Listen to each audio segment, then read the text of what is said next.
Et salut les amis et bienvenue encore une fois sur notre chaîne. C'est le Dr Antoine Young, coordonnateur en entrepreneur international. Puis j'anime la chaîne Entrepreneuriat, Recherche et Conseil. Et je suis réviseur auprès des articles Business and Economics, donc un article qui fait des publications qui est affilié au Springer Nature. Et aussi, je fais la révision auprès de International Journal of Management, Accounting and Economics. Donc, c'est auprès de ces deux articles-là que je fais la révision. Mais aussi, j'enseigne à temps partiel les cours de méthodologie de recherche en master et en baccalauréat. Donc, j'enseigne ce cours-là en master et en baccalauréat, le cours de recherche et avec la conduite des analyses, de l'analyse des données avec le logiciel R. Alors, si nous revenons sur mes publications, je suis dans mon temps libre quand j'ai un temps libre parce que, comme je viens de vous le dire, je dirige une entreprise de consultance, le cabinet La Consult. Je m'occupe des publications quand j'ai un temps libre, je fais des publications, je fais des recherches. Et comme vous le voyez, par exemple, ici, j'ai publié pas mal d'articles. Par exemple, celui-ci vient de sortir en mai, plutôt en juin 2022. Technical Efficiency Analysis of Burundian Banking System Using Data Envelopment Analysis. Et puis, j'ai publié cet autre article, Impact of Export and Foreign Direct Investment or Gross Domestic Product in Sub-Saharan Africa. Et puis aussi, j'ai publié l'article en rapport avec Investigating Easy of Doing Business, Improvement in Sub-Saharan Africa. Et puis aussi, j'ai participé dans la rédaction de cet article Perceived Impact of COVID-19 Pandemic on Healthcare Cost in Bangladesh. Et si vous voyez qu'il y a beaucoup d'articles que j'ai rédigés, tous ces articles-là, ce sont des articles que j'ai rédigés. Dans cette partie, dans cette vidéo, nous allons voir ensemble comment on rédige la partie à rapport avec la revue de la littérature. Donc, c'est un chapitre qui doit être présenté dans la plupart des fois dans les revues scientifiques, telles que les mémoires, telles que les thèses, telles que les articles scientifiques. Et dans la première vidéo sur la recherche, justement, j'ai présenté comment on rédige la méthodologie de la recherche. Et je vous ai montré que j'ai dit que la méthodologie doit décrire tout ce que vous avez réalisé. Vous ne cachez rien, vous devez montrer, vous devez écrire tout ce que vous avez fait pour arriver à analyser, plutôt pour arriver au résultat que vous avez êtes en train de présenter dans votre recherche. Donc, la méthodologie, normalement, pour rappel, elle doit être reproductible. Ça veut dire que quelqu'un qui a des notions par rapport à votre domaine peut suivre exactement votre méthodologie et trouver les mêmes résultats. Donc, chaque fois que vous écrivez la partie à rapport avec la méthodologie, il faut vous poser la question de savoir si réellement, si quelqu'un d'autre lisait ma méthodologie, plutôt est-ce qu'il peut trouver les mêmes résultats tels que je suis en train de les présenter ou bien tels que je les ai mentionnés dans mon travail. Que ce soit dans mon article, que ce soit dans ma thèse, que ce soit dans mon mémoire. Donc voilà, c'est ça. Alors maintenant, comme je vous l'ai promis, l'objectif c'est de pouvoir réaliser votre thèse, votre mémoire, votre article au maximum dans 30 jours. Donc ici, c'est pourquoi je suis en train de vous montrer pratiquement comment on fait une recherche scientifique, comment on écrit une thèse, comment on écrit un mémoire. Au niveau méthodologique, je dirais que c'est presque la même chose, mais il faut savoir finalement pratiquement comment ça se fait. La plupart des cas, pour les étudiants, ils ont des problèmes au niveau quand ils sont en train de faire des recherches, par manque d'expérience, etc., par manque d'outils, par exemple, etc. Mais je vais essayer de faire mon mieux pour vous présenter alors pratiquement comment vraiment la méthode de la recherche fonctionne, comment la recherche est réalisée, et c'est ça vraiment que je dois vous montrer dans ma présentation. Alors les amis, je vais alors commencer par donc je vais alors commencer le deuxième chapitre. Qu'est-ce qu'il faut mettre dans la partie rapport avec la revue de la littérature et les concepts, tout ça? D'abord, vous devez présenter l'ensemble des concepts qui sont présents dans votre étude, dans votre éthique, dans votre, disons, mémoire ou thèse. Alors, par exemple, nous prenons un exemple. Regardez l'exemple que j'ai pris. Supposons que nous cherchions à analyser la relation entre la motivation et l'engagement des employés au sein de l'entreprise quelconque. Ça, c'est le titre de notre travail. Et puis, alors, c'est la partie alors en rapport avec la revue. Qu'est-ce qu'il faut mettre? Il faut d'abord définir la notion de motivation. Il faut essayer de montrer les types de motivation qui existent. Et toujours, vous voyez que nous sommes dans les concepts. Il y a ce qu'on appelle la motivation intrinsèque et la motivation extrinsèque. Et tout cela doit être expliqué. Je vais montrer aussi l'existence de relations entre la motivation et l'engagement. Voir s'il y aurait des travaux qui ont été faits, des travaux récents. Et puis, autre chose, vous devez présenter le concept de l'engagement. Qu'est-ce que l'engagement? Il faut définir l'engagement, il faut voir les littératures qui ont défini l'engagement et de mentionner toutes les définitions de l'engagement. Et après avoir défini le concept d'engagement, donner l'ensemble des définitions en rapport avec l'engagement, il faut alors montrer les types d'engagement tels que l'engagement affectif, l'engagement normatif, l'engagement de continuité, l'engagement organisationnel, et tout ça doit être défini dans la partie rapport avec les concepts. Et puis vous devez alors essayer de montrer les relations qui existent entre la motivation et l'engagement, en montrant quels sont les auteurs qui ont indiqué cette relation, comment cette relation normalement se réalise, comment cette relation se matérialise. Donc c'est ça quand je parle de montrer la relation entre la motivation et l'engagement. Alors, et puis vous devez bien expliquer les variables, identifier et expliquer toutes les variables qui constituent votre recherche, que vous allez utiliser dans votre recherche. Et puis, par exemple, ici je donne un exemple, quand vous parlez de l'effet des pratiques de gestion des ressources humaines sur la motivation, quand on parle de pratiques de gestion des ressources humaines, qu'est-ce qu'on veut dire? Parce que les pratiques sont nombreuses. C'est pourquoi je vous dis ici qu'il faut identifier l'ensemble des variables. Par exemple, au niveau des pratiques de gestion des ressources humaines, il y a d'abord, ça commence par le recrutement, il y a la formation, il y a la rémunération, il y a la gestion de carrière, il y a l'évaluation, il y a la supervision. Donc, il y a beaucoup de variables. Donc, c'est pourquoi je dis qu'il faut être clair ici en spécifiant quelles sont les variables que vous êtes en train d'analyser. Et puis, essayer d'identifier les relations qui existent entre ces variables et puis identifier le contexte. Et en fait, vous devez faire le diagramme du cadre conceptuel qui montre schématiquement quelle est la relation entre la motivation et l'engagement. Et puis, qu'est-ce qu'il faut encore faire dans cette partie? Après la partie de concept, et bien la partie à rapport avec la revue théorique. Ici, nous parlons de la relation entre la motivation et l'engagement, et vous devez montrer l'ensemble des théories. Bon, dans la plupart des fois, si c'est possible, montrer les théories à rapport avec la motivation et montrer aussi les théories à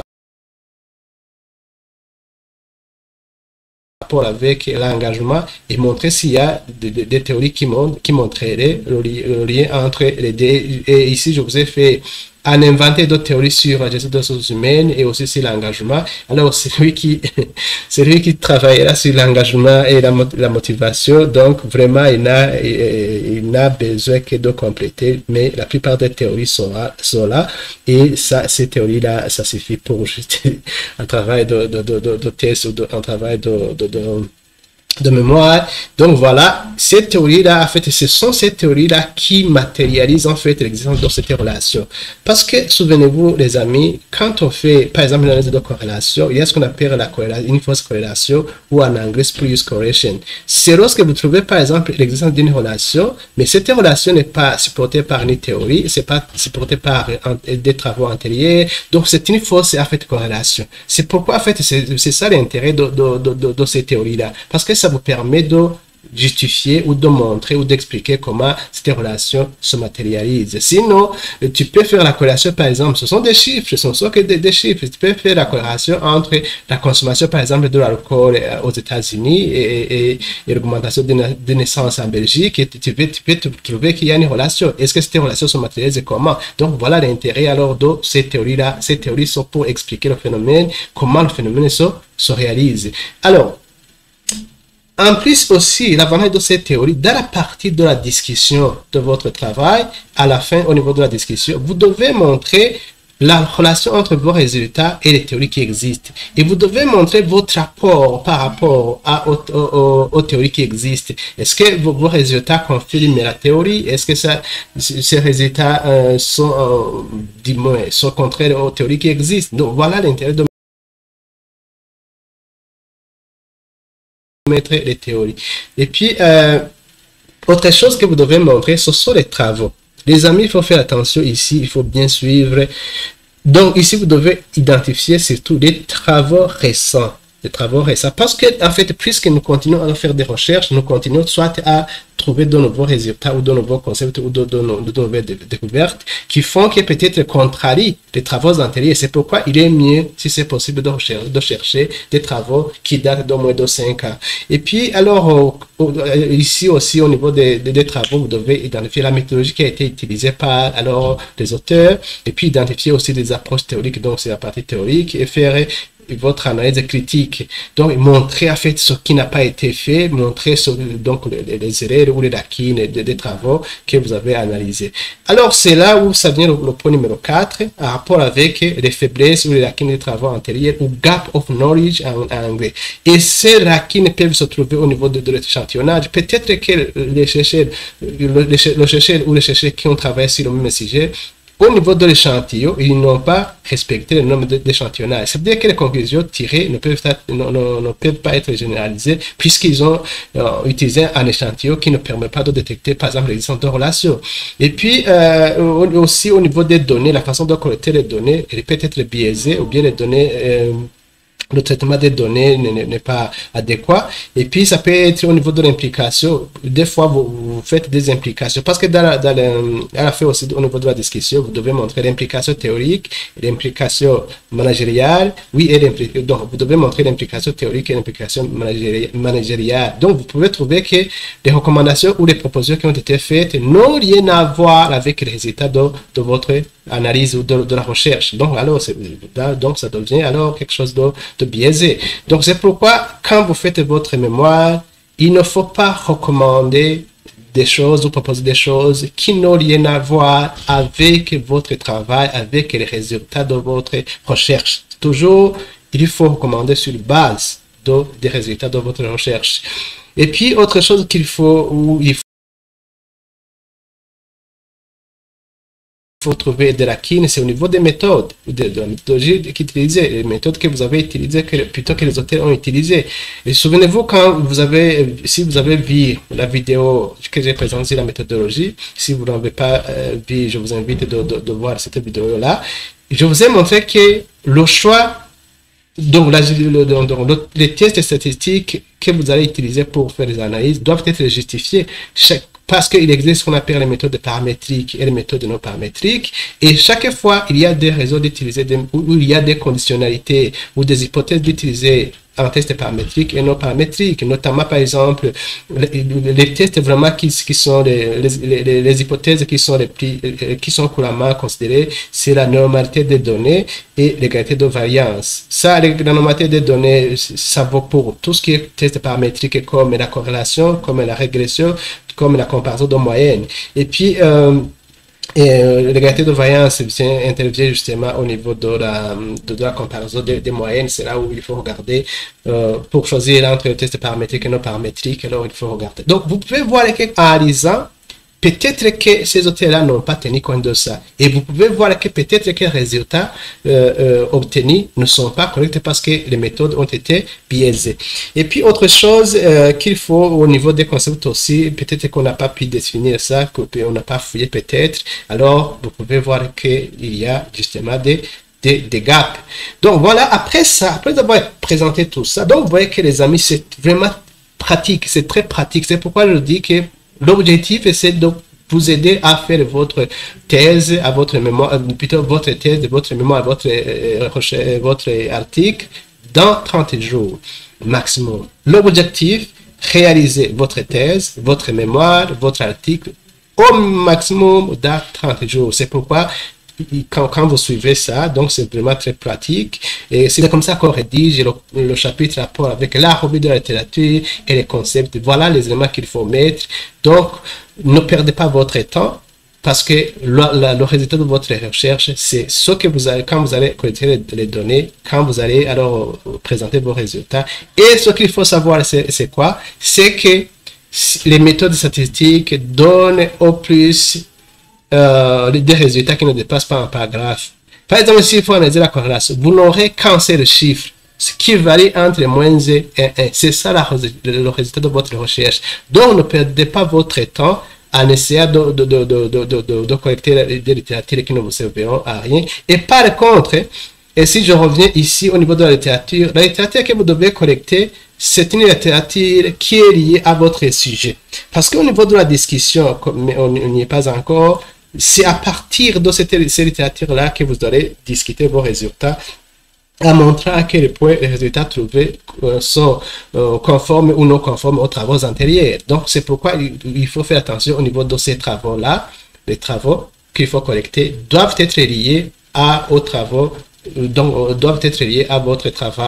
Alors, l'autre problème qui se pose une fois que vous avez identifié vos théories ou de vos variables que vous allez utiliser, c'est le problème à rapport avec la conception du questionnaire. C'est là où je vous ai dit dans la partie à rapport avec la méthodologie, les amis, ne perdez pas votre temps. Il y a des questionnaires qui ont été validés à l'échelle internationale. Il faut voir ces questionnaires, il faut les utiliser. C'est ça que je vous ai dit. Par exemple, ici, comme vous le voyez, ici, c'est un questionnaire qui mesure l'engagement de continuité, parce que souvenez-vous, donc je suis en train de travailler sur notre exemple, ça porte sur l'effet de la motivation sur l'engagement. Finalement, l'engagement, c'est un concept qui ne peut pas être mesuré, qui ne peut pas être vu, qu'on ne peut pas observer comme ça. Donc, il faut des questions, des items qui vous permettront de mesurer l'engagement. Donc, voilà, les amis, par exemple, cet article-là, vous avez toutes les questions. S'il faut mesurer l'engagement de continuité, voilà les questions qu'il faut utiliser. Donc, ne perdez pas votre temps, les questions sont là. Donc, voilà, c'est cet article-là, je peux vous le montrer ici en haut. Donc voilà, c'est cet article-là. Voilà. Et puis, autre chose, je peux voir aussi, présenter un autre article. Ici aussi, vous voyez un autre article qui présente de l'engagement affectif. Ici, c'était pour l'engagement. Celui-ci, c'est pour l'engagement de continuité. Parce que j'ai défini, quand j'ai défini, souvenez-vous, j'ai parlé de l'engagement de continuité. Je vais vous montrer. Ici, dans les concepts, regardez ça. Ça. J'ai parlé de l'engagement affectif et l'engagement de continuité. S'il faut mesurer l'engagement affectif, il faut utiliser ce travail-là, celui-ci. Celui qui va travailler sur l'engagement affectif n'aura besoin que de juste reproduire ça et de citer la source. Attention les amis, il faut bien citer la source. Il faut bien citer la source. Ça, c'est l'engagement affectif. Et puis l'autre ici, vous voyez que c'est l'engagement. Et puis l'autre, avant c'était l'engagement de continuité, et puis ici c'est l'engagement affectif. Donc vous voyez que toujours il y a des questions toutes faites, des items validés. Voilà les questions pour l'engagement affectif. Donc voilà, les questions sont là. Donc vous n'avez pas à inventer la roue. La roue a été inventée. Ça c'est pour l'engagement affectif. Je vais voir si je peux trouver quelque chose d'autre. Un autre, voilà aussi, ça c'est l'engagement affectif, voilà, j'éprouve vraiment un sentiment, etc. Mon organisation représente beaucoup, etc., etc. Donc il suffit juste de savoir où trouver les choses, mais donc les outils pour faire le mémoire dans 30 jours sont là, donc ne perdez pas votre temps, vous avez tous les outils. Donc voilà, nous avons beaucoup, il suffit juste de savoir comment utiliser ces outils. Voilà un autre outil par rapport à la motivation, par exemple. Voilà l'outil de mesurer par rapport à la motivation, parce que j'ai parlé de la motivation et aussi j'ai parlé de l'engagement. Pour l'engagement, je viens de vous montrer l'engagement de continuité, l'engagement normatif, et voilà pour la motivation aussi. Et voilà, comme vous le voyez ici, cet auteur-là, dans cet article, il n'a pas inventé, voilà, il a cité la source. Donc regardez, ce sont des outils qui ont été validés, qu'on ne peut pas changer. Juste vous utilisez ça. Et voilà, celui-ci a été cité. Donc, voilà. Ça, c'est pour mesurer la motivation. Pour la performance, par exemple, voilà les outils. Et puis, je peux voir ici. Donc, voilà. Voilà. Voilà. Donc, les amis, voilà, ne perdez pas votre temps. Donc, c'est possible d'atteindre mon objectif, de vous aider à réaliser vos travaux de recherche dans 30 jours. Et pour la revue, par exemple, de la littérature, ça peut prendre combien de jours? Pour les théories, déjà, vous les avez pour ceux qui vont travailler sur les ressources humaines, mais vous voyez que ce sont des théories que vous trouvez sur Internet, des publications internationales. Vous n'avez pas à inventer.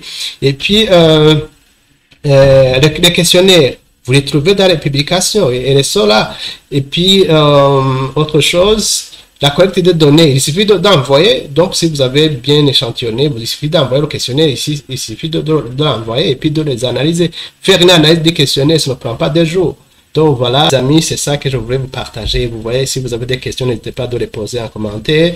Et si vous avez aussi des suggestions, n'hésitez pas à me les envoyer. Alors, soit en commentaire. Et voilà, c'est la fin de cette présentation. Et si vous avez aimé cette vidéo, alors n'hésitez pas à la partager et de la liker. Et si vous n'êtes pas abonné à notre chaîne, n'hésitez pas à vous abonner pour ne pas rater les prochaines vidéos. Alors, bye, à la prochaine vidéo.